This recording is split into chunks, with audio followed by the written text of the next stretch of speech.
guys, and welcome back to Dragonaires Club. I hope everybody's had a really lovely weekend and that you're having an even better Monday. Right, so what we're going to be doing in today's video is actually another Crested Gecko DIY terrarium build.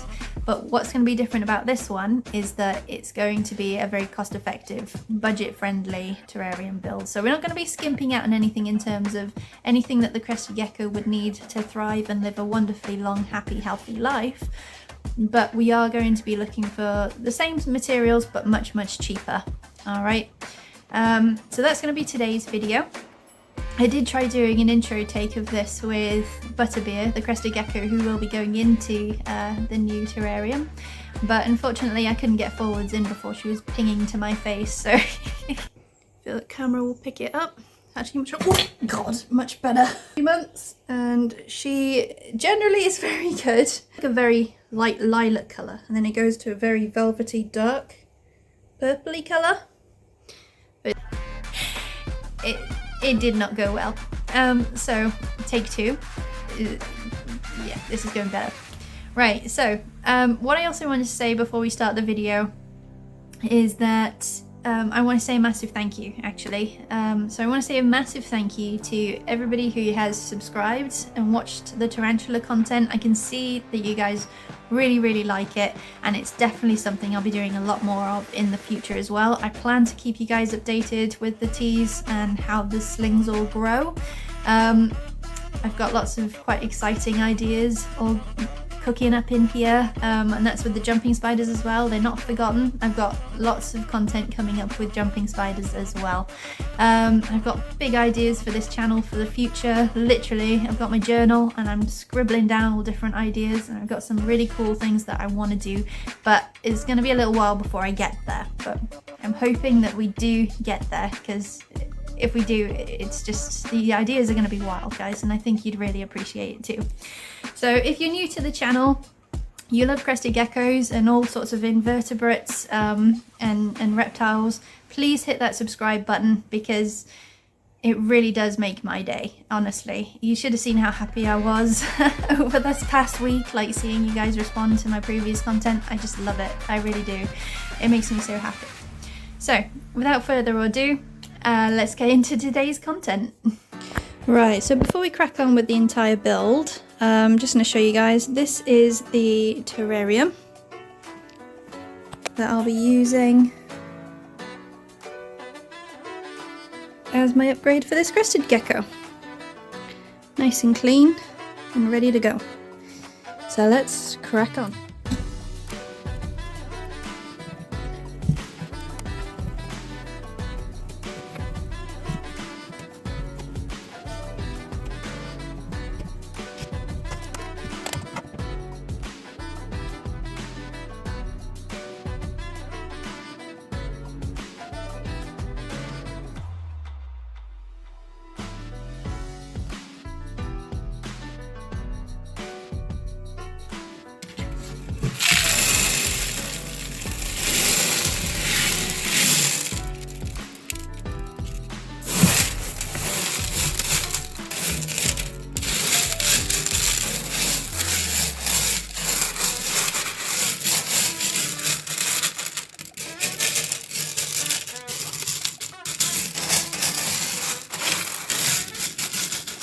Okay, so following cleaning out the pea shingle, we've now placed it as a base layer for our terrarium. This isn't quite deep enough, so I'm going to have to do this again. But this is typically my kind of go-to for the drainage layer. There are other alternatives, but I just find this one is very cost effective and does the perfect job. So I tend to use just pea shingle, little pebbles, and typically you can find this in any like DIY store, a B&Q, fish shops, there's all kind of places that sell it. Right, let me crack on with the next part. And just to show you guys, so this is the material that I actually use to cover my drainage layer with. It's very fine, quite fibrous material, and all I'm going to do, it doesn't have to be bang on, it just needs to be a rough cut that will pretty much cover the entirety of the bottom. it's all going to get covered by substrate anyway, so if you've got a little bit too much, I wouldn't worry. If there's a little bit too little, you've probably got more of a concern if there's less coverage of the stones than there is anything else. So just roughly line it up to how much you sort of may need, and then we're just going to start cutting. Alright, so we've got our drainage layer all sorted and ready to go. So we're going to start off now with putting in the entire substrate. So what I'm using for that is a mixture of coco coir, crusty leaf, orchid bark and sphagnum moss as well. So we're going to go ahead and get these in.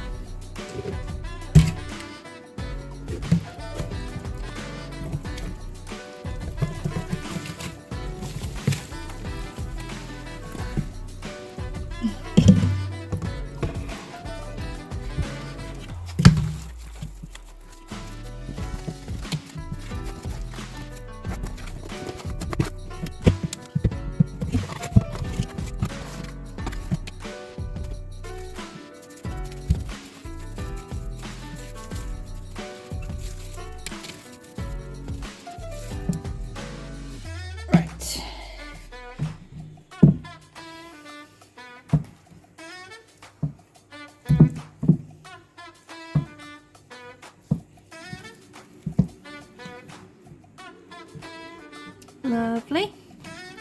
And that's just going to sit in there like that.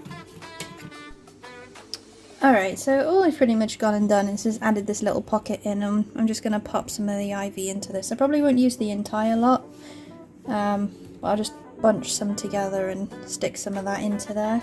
Add an extra layer at the moment.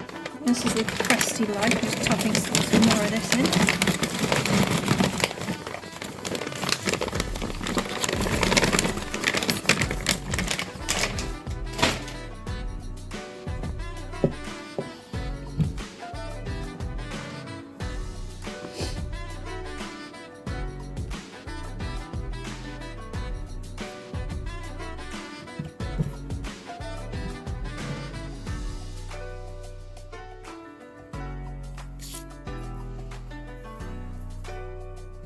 Right, let's get some plants in.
Hiya guys, right, so this is pretty much where we're at right now with this. It's quite heavily planted. Some of the plants, as you can see at the back, the asparagus fern is going to take some time to properly grow and root in. But we're all planted up. I'm not going to do it any more than this. I'm just going to let it give the plants that are in there all the space that they need to kind of properly root in and grow. So I was going to use golden pathos, but to be quite honest with you, I actually want to grow it. It's so beautiful. Look how vibrant that is. and I'm just going to grow it, and then I'll just keep taking cuttings from it and use the cuttings,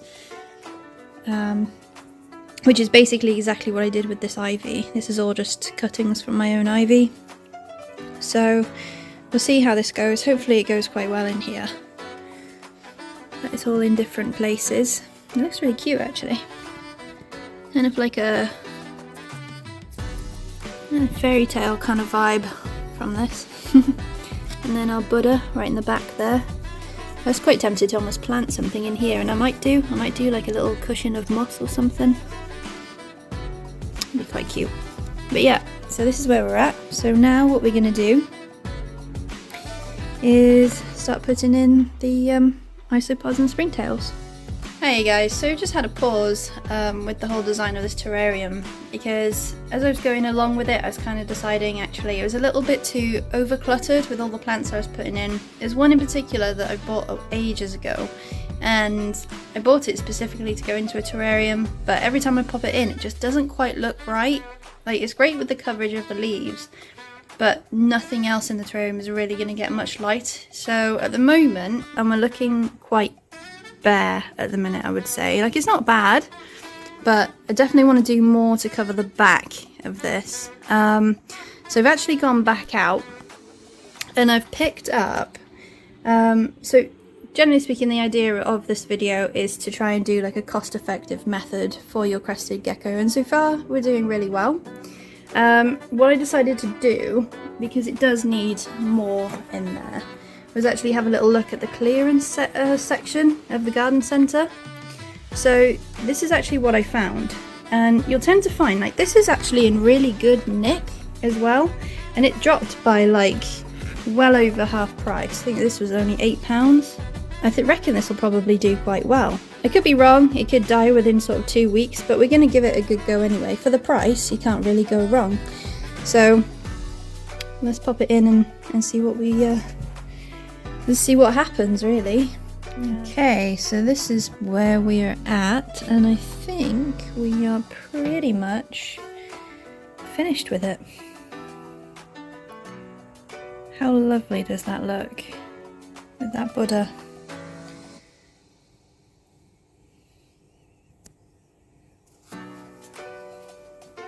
Lovely.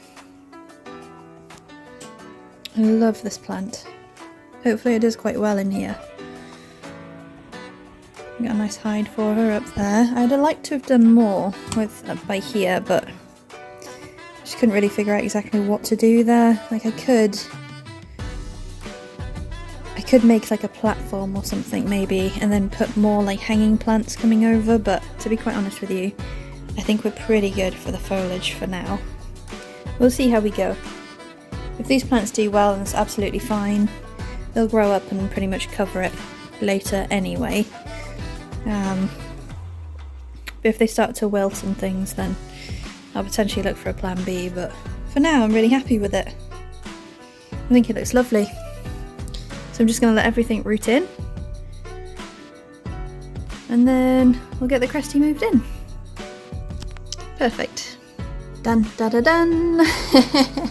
Alright, so I've allowed this to pretty much just chill and settle in for a good couple of days. I don't tend to really leave it that long. Personally, I don't really think it makes a massive amount of difference. The majority of what I've got in here is pretty hardy, so I'm quite happy. So we're going to go ahead and get the Cresty moved straight into here. Here we go.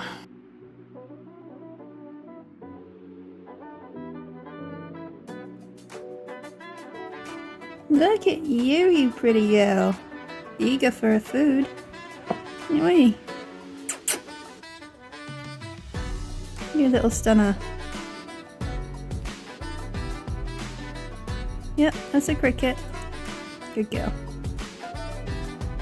Wow.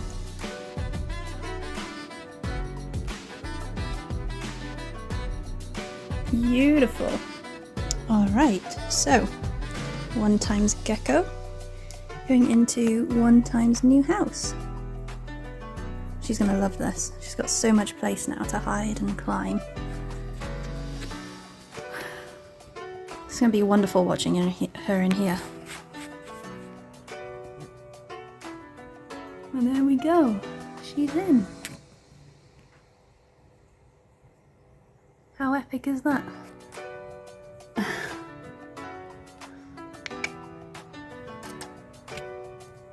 Lush.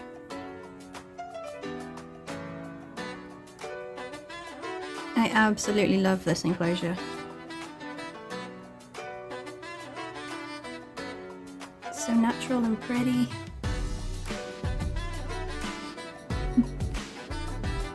When everything is sort of grown in, I think it's just gonna look so much better.